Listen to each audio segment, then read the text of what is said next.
Quantas almas se revelam no caminho que se segue, quanta alegria em tantos lábios que pedem, quantas almas se revelam. Queridos companheiros, que a paz de Jesus esteja entre nós. Uma boa noite para todos. É um prazer muito grande nos encontrarmos aqui no Centro Espírita Trabalhadores de Jesus, junto a esses queridos companheiros trabalhadores de Jesus. Nós trouxemos para a nossa reflexão da tarde e noite o Consolador prometido, o Cristo Consolador. Na época de Kardec, no século XIX, a ciência se bifurcava em duas vertentes. De um lado, a observação dos fenômenos, o que se chamou fenomenologia. E, de outro lado, a reflexão filosófica. Reflexão essa que buscava as leis que explicassem esses fatos, ou melhor dizendo, o conjunto de leis que pudessem conectar esses fenômenos aparentemente desconexos, o que se chamou de método indutivo. Pois bem, Allan Kardec, ele seguiu a ciência da época, o método científico da época, porque ele não observou fenômenos de um gabinete, de um escritório, não. Ele saiu em busca desses fenômenos, observou esses fenômenos e, de forma inusitada, ele conseguiu, através do seu intercâmbio com os espíritos, descobrir as leis que explicavam esses fatos. Então, como nós vimos, Allan Kardec, àquela época, assentou a doutrina espírita em dois aspectos: no aspecto científico e no aspecto filosófico. Mas, logo cedo, Allan Kardec percebeu que esses dois aspectos trariam consequências na vida das pessoas, na vida em sociedade. E então, Allan Kardec foi buscar um outro aspecto, que foi justamente o aspecto religioso. Mas também ele sentiu que a doutrina espírita não poderia ser a religião, o conceito tradicional de religião, com a sua hierarquia sacerdotal, com os seus sistemas de dogmas, com as suas práticas rituais, suas preces decoradas. Não. Nesse conceito, o Espiritismo não era religião. Entretanto, ele foi buscar um novo projeto. E depois de ele refletir muito a respeito uma reflexão profunda da etimologia do verbo religar, ele viu que a doutrina espírita poderia ligar a criatura humana ao seu Criador, mas não com uma fé cega, e sim com uma apreensão racional dessas leis que, uma vez os homens seguindo essas leis, eles encontrariam a sua evolução moral e espiritual. E nós vamos ver, então, na primeira edição de O Livro dos Espíritos, que surgiu com 501 perguntas, em 18 de abril de 1857, nós vamos encontrar, nessa primeira edição, na pergunta 301, Allan Kardec indagando aos benfeitores espirituais: qual o tipo mais perfeito que Deus tem enviado ao homem para lhe servir de guia e modelo? Se nós refletirmos na história da humanidade, nós vamos ver que em muitas épocas houve criaturas que apresentavam uma norma de conduta que poderia servir de paradigma para a humanidade. Mas Allan Kardec perguntou qual o tipo mais perfeito. E os espíritos foram taxativos: vede Jesus. Então, Jesus foi o tipo mais perfeito, o espírito mais perfeito que já veio à Terra. E nós nos lembramos ainda, vamos buscar no Livro dos Espíritos, na parte segunda, quando Allan Kardec indaga a respeito da escala espírita, e em que os benfeitores respondem que a ordem dos espíritos varia muito, existem muitas ordens de espíritos, porque vai depender da evolução espiritual de cada um.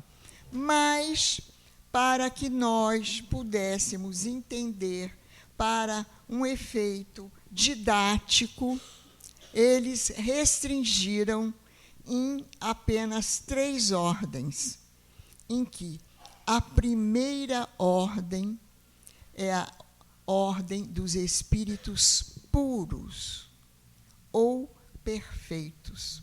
E aí a gente vê que Jesus se enquadra nessa primeira ordem, porque Jesus realmente chegou no topo da evolução espiritual.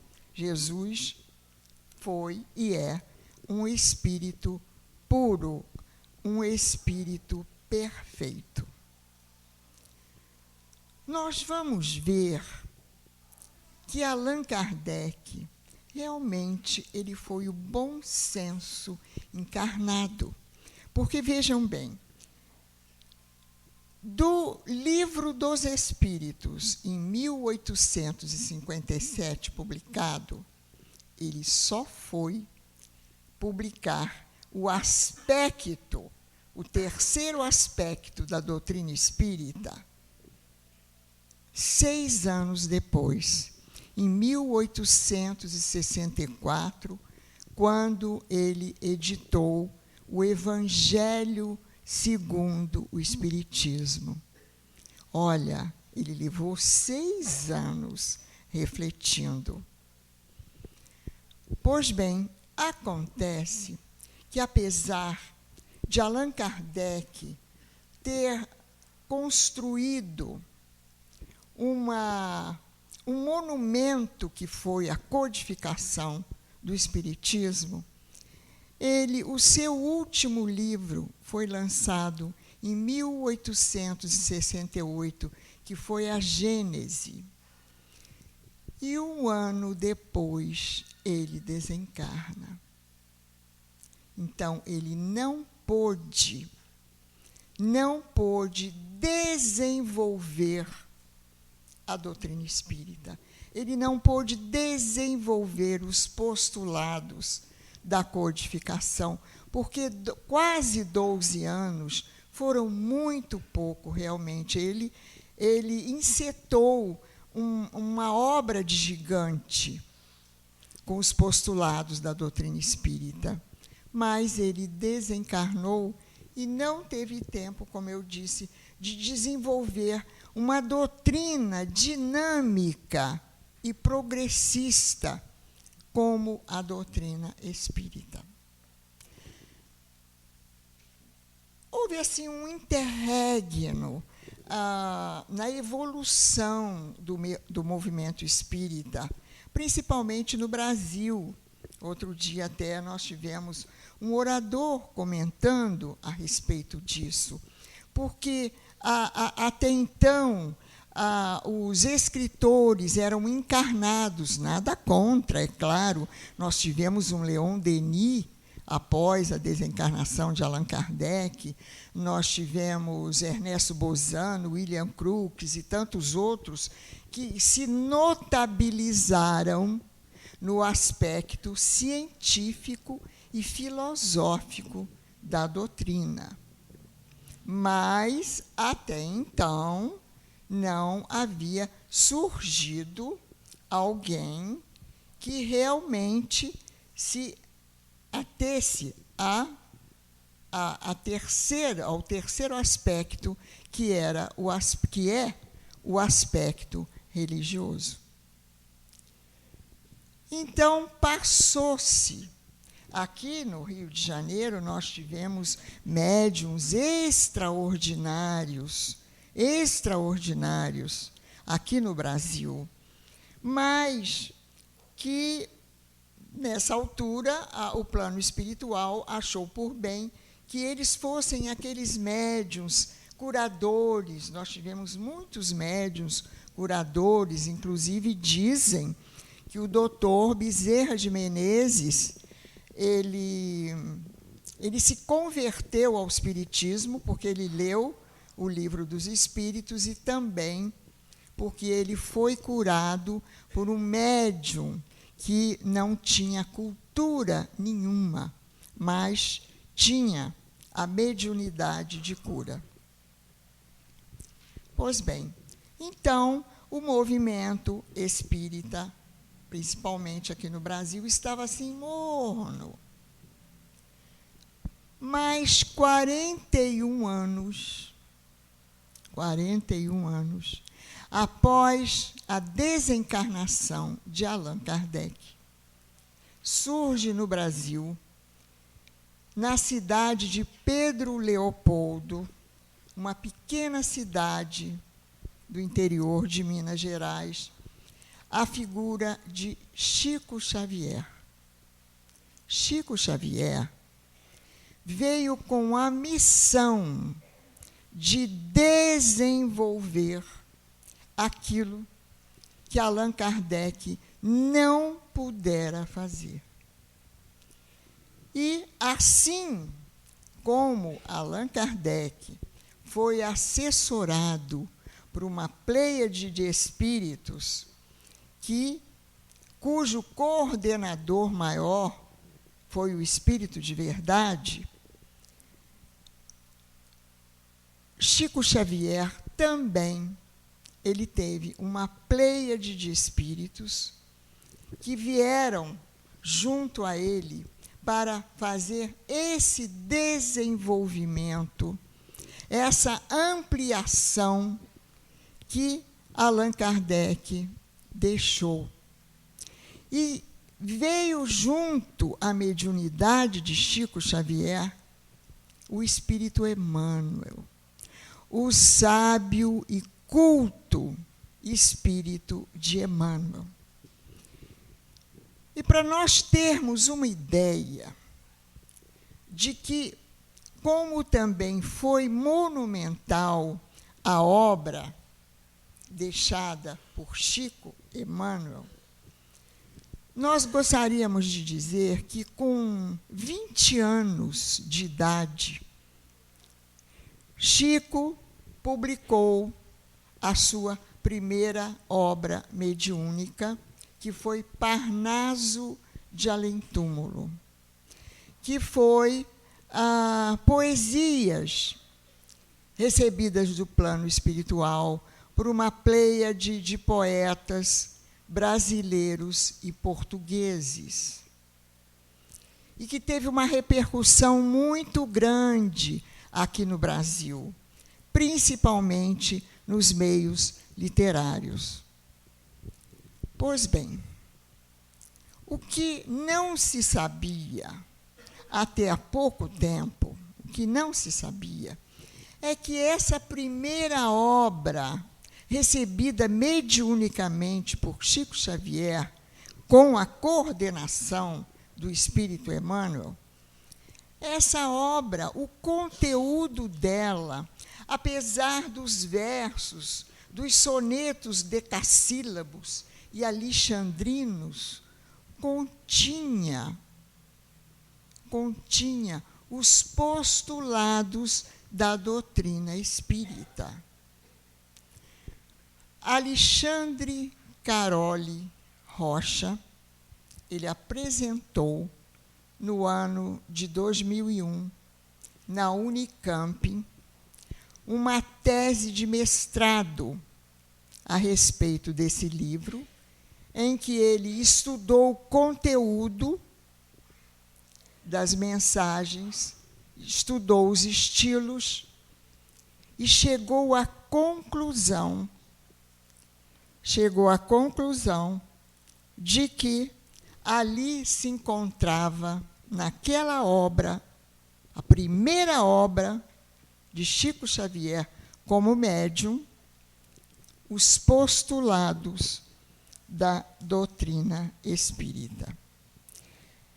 E para vocês terem uma ideia, nós vamos falar um versinho aqui sobre uma poesia de Augusto dos Anjos, que se encontra no livro, chamada Vozes de uma Sombra, em que Augusto dos Anjos diz o seguinte: donde venho? Das eras remotíssimas, das substâncias elementaríssimas, emergindo das cósmicas matérias. Venho dos invisíveis protozoários, da confusão dos seres embrionários, das células primevas das bactérias. Aí nós temos a trajetória do princípio inteligente, do princípio espiritual, como admitia Allan Kardec. Companheiros, na obra O Consolador, essa obra é de autoria do Espírito Emmanuel. Foi publicada em 1940. Lá nessa obra, Emmanuel dizia o seguinte, abre aspas: o nosso escopo não é o de citações eruditas, mas nem o de redizer os preceitos científicos do mundo. Aqui, nessa pequena frase, Emmanuel está dizendo a que veio. Ele não veio junto à mediunidade de Chico Xavier para colocar, por exemplo, um concurso literário para saber quem dos espíritos que viriam através do Chico ser o mais culto. Ou ele não tinha vindo também para repetir os conceitos científicos do mundo. Então, já no livro O Consolador, ele já está dizendo a que veio. E nós, então, perguntaríamos: qual o propósito, então, da vinda de Emmanuel? E olha só, ele foi buscar nas suas reminiscências como senador do Império Romano, no seu livro autobiográfico Há 2000 anos. Então, já num outro livro, com o seu nome, que traz o seu nome, Emmanuel, ele diz o seguinte: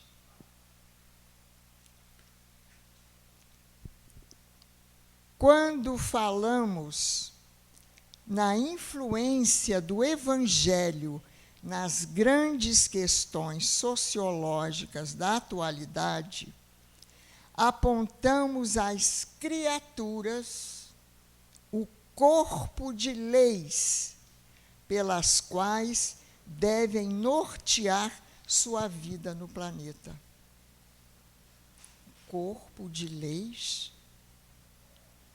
Companheiros, isso nos remete a Allan Kardec, quando ele dizia que os postulados espíritas teriam consequências morais e éticas na vida das pessoas.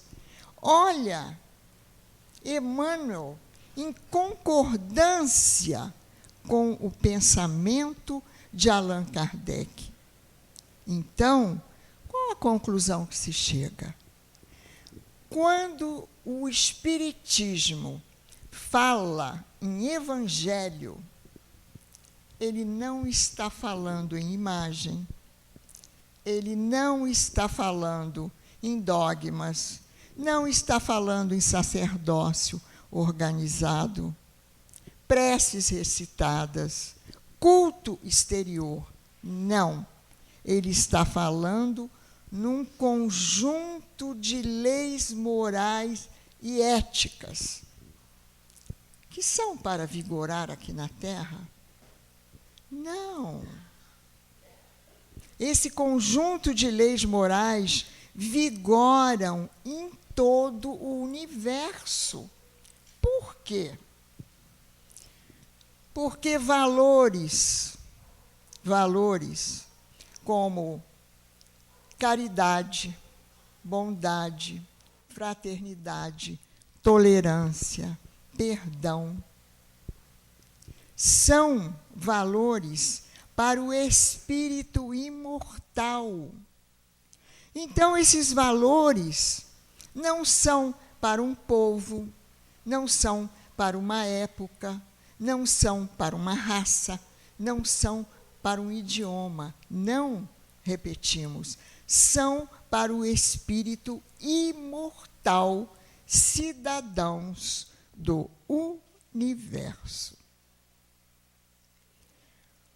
Outra coisa muito importante que Emmanuel fala, e aí nós retornamos ao seu livro O Consolador, quando ele diz o seguinte: podemos tomar o Espiritismo simbolizado como um triângulo de forças espirituais. A ciência e a filosofia vinculam à Terra essa figura simbólica. Porém, a religião é o ângulo divino que a liga ao céu. No seu aspecto científico e filosófico, a doutrina será sempre um campo nobre de investigações humanas.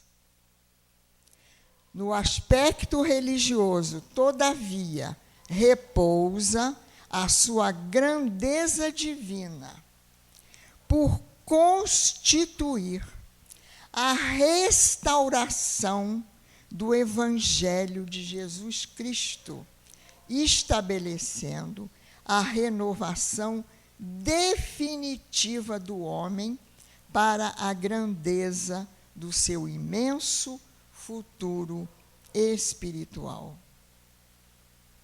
Como assim?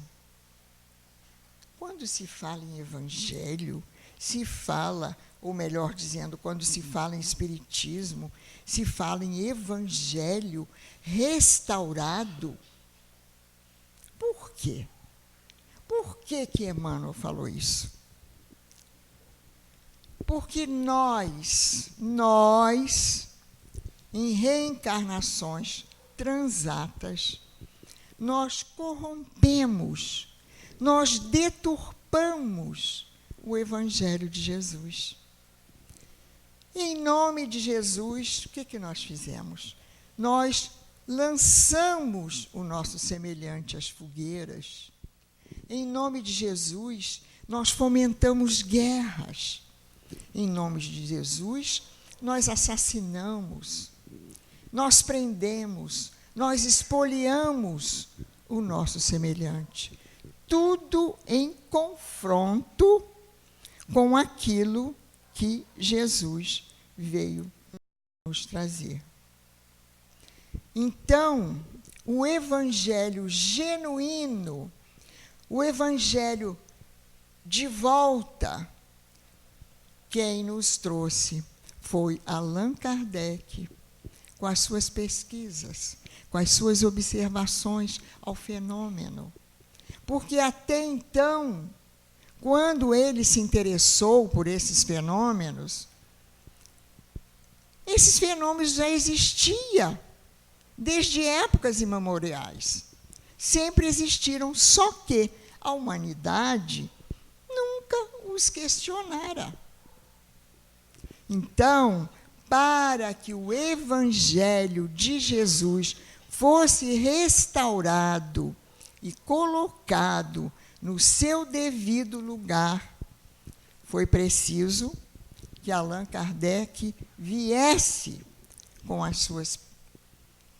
os seus questionamentos, com as suas pesquisas, e que, posteriormente, porque ele não teve tempo, com a sua desencarnação, com a sua partida para a dimensão espiritual, ele não teve tempo de desenvolver, principalmente, a sua obra de 1864, que foi o Evangelho segundo o Espiritismo, que ele não tivera tempo de desenvolver, mas que 41 anos após veio até nós Chico Xavier com essa missão de restaurar o Evangelho.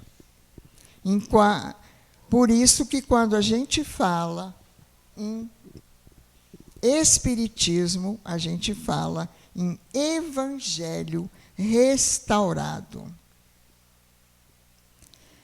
Aqui, ele ainda continua. E olha que coisa interessante que esse sábio fala, Emmanuel. Ele diz o seguinte: não existe, por exemplo, para a doutrina espírita e para o Evangelho, não existe diferença entre este salão e o nosso lar, a nossa casa, a nossa residência. Por quê? Porque o espírita, ele é um cristão, que ele tem que ser cristão às 24 horas do dia, em qualquer lugar. Porque nós não temos culto exterior, nós temos leis morais e éticas Esse é o nosso Evangelho. São as leis morais e éticas para que nós possamos vivenciá-la. Então, em todos os instantes da nossa vida, nós devemos estar vivenciando essas leis que Jesus nos trouxe. Foi Jesus que nos trouxe. Então, Emmanuel diz o seguinte: toda a terra, para o cristão, é seu altar de oração e seu campo de trabalho ao mesmo tempo. E ele diz o seguinte: quando alguém está lavrando a terra com a enxada, naquele momento o campo é o altar. E quando ele, à noite, o lavrador, vai para o grupo espírita para participar, o altar é o campo. É essa a perspectiva inovadora que a doutrina espírita traz para o mundo. Porque na concepção tradicional, sempre a concepção tradicional, na concepção tradicional de religião, eu sou religioso quando estou dentro do templo. Mas quando eu estou fora, eu sou eu mesmo. Mas com o espírita não é assim. Ele, para ser um verdadeiro espírita cristão, ele tem que ser cristão em qualquer circunstância.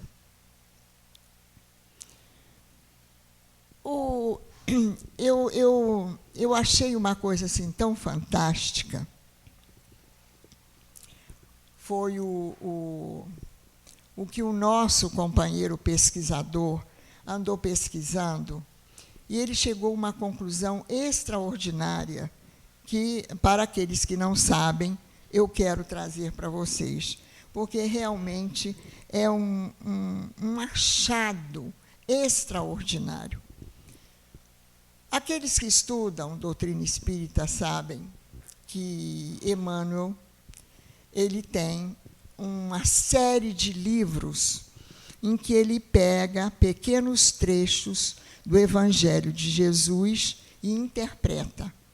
Ele começou, essa série começou com Caminho, Verdade e Vida, depois vieram Fonte Viva, Vinha de Luz, Pão Nosso, Ceifa de Luz, Palavras de Vida Eterna. E esse companheiro nosso, fazendo uma pesquisa sobre a obra de Emmanuel, ele diz o seguinte, que no prefácio do livro Caminho, Verdade e Vida, que foi o primeiro dessa série de comentários de Emmanuel a respeito de passagens evangélicas, Emmanuel diz o seguinte, novamente Emmanuel falando: muitos estranharão a nossa atitude de isolar versículos aparentemente diferentes do contexto para fazer comentários. Ponderamos, porém, que num colar de pérolas, cada qual tem valor específico, e no imenso conjunto de ensinamentos da Boa Nova, cada conceito do Cristo ou dos seus colaboradores direto adapta-se a determinada situação do espírito. Colar de pérolas? O que Emmanuel terá querido dizer com esse colar de pérolas? Então, esse companheiro nosso ficou comentando uma porção de passagens evangélicas que nós, criaturas humanas, muitas vezes passamos por determinados problemas, então a gente vai se lembrar de Jesus. Então, aí se lembra de Jesus na cruz, quando estava sofrendo muito, que foi abandonado pelos seus companheiros. Então, eu até me lembrei de uma passagem evangélica, aquela passagem em que logo após a desencarnação de Jesus, os discípulos saíram muito cedo de casa e foram pescar e retornavam de uma pesca que não haviam conseguido nada. E retornavam muito tristes quando veem, já estava amanhecendo o dia, quando veem um homem na praia. Então conheceram que era Jesus. E Jesus, conversando com eles, com licença,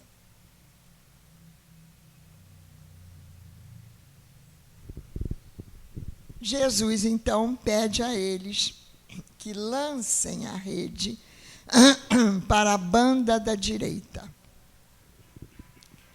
E uma vez eu comentava essa passagem. Mas olha só a minha santa ingenuidade.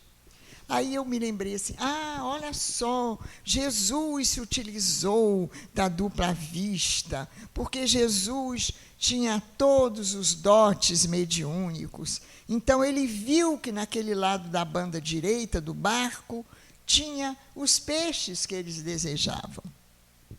Bom, pois bem, isso foi a minha precária interpretação.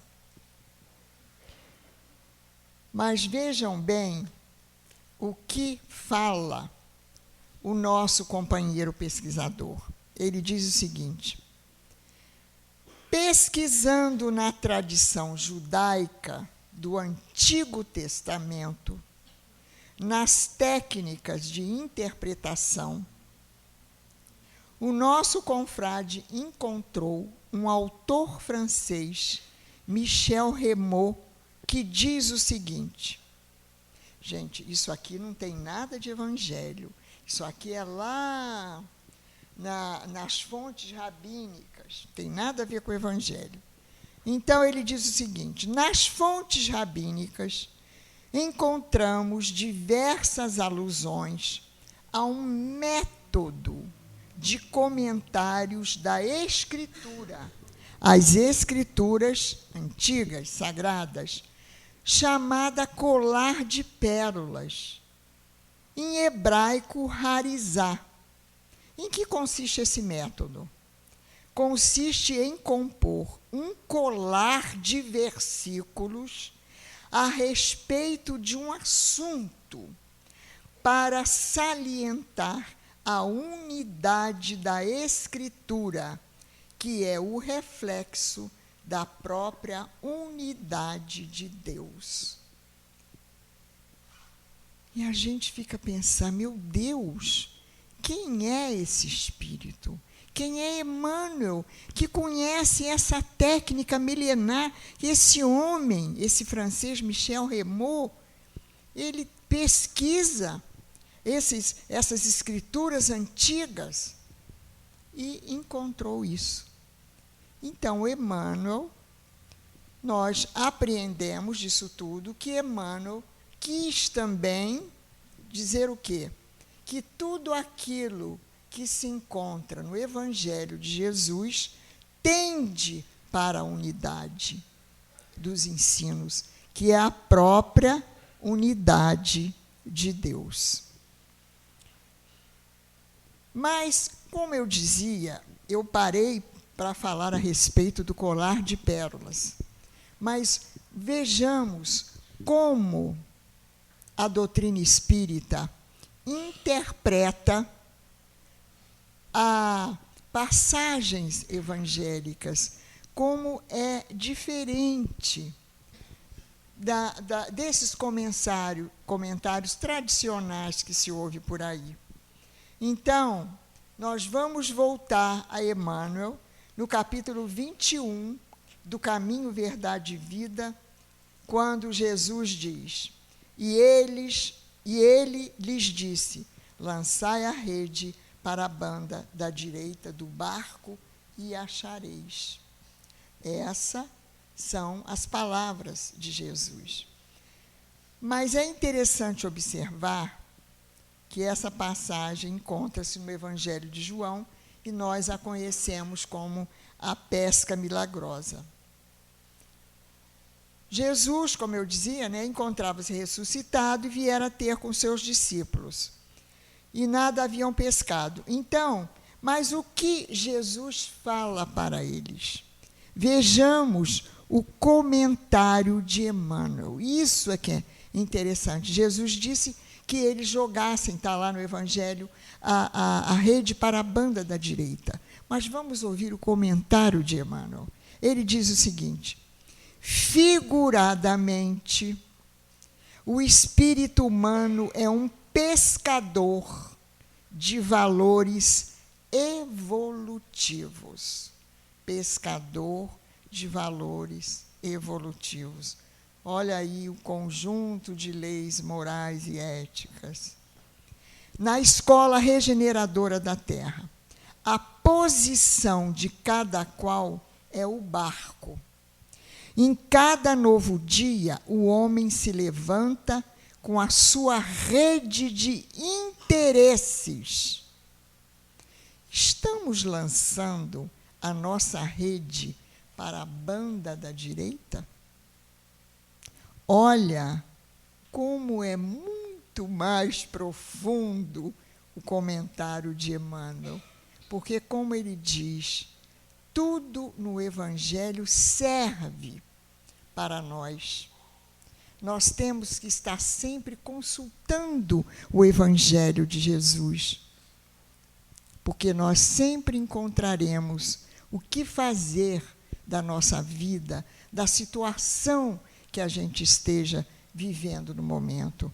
Mas nós não podemos fazer essa interpretação bem material das coisas. Nós temos que ir no sentido mais profundo. Companheiros, a hora avança.